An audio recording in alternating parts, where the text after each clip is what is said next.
Hi, this is All Things Property with me, Zamantungwa Khumalo. Here are 3 home buying deal breakers you want to avoid. The first is foundation problems. You want to make sure you don't buy a home with any foundation problem because fixing it could be quite costly.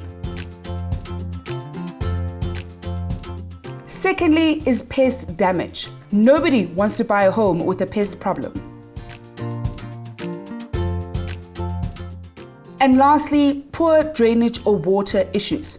Now this can sometimes be very easy to spot, but there are instances where it's in between the walls and you might not be able to spot it. For more tips and advice on all things property, visit our blog on www.builders.co.za.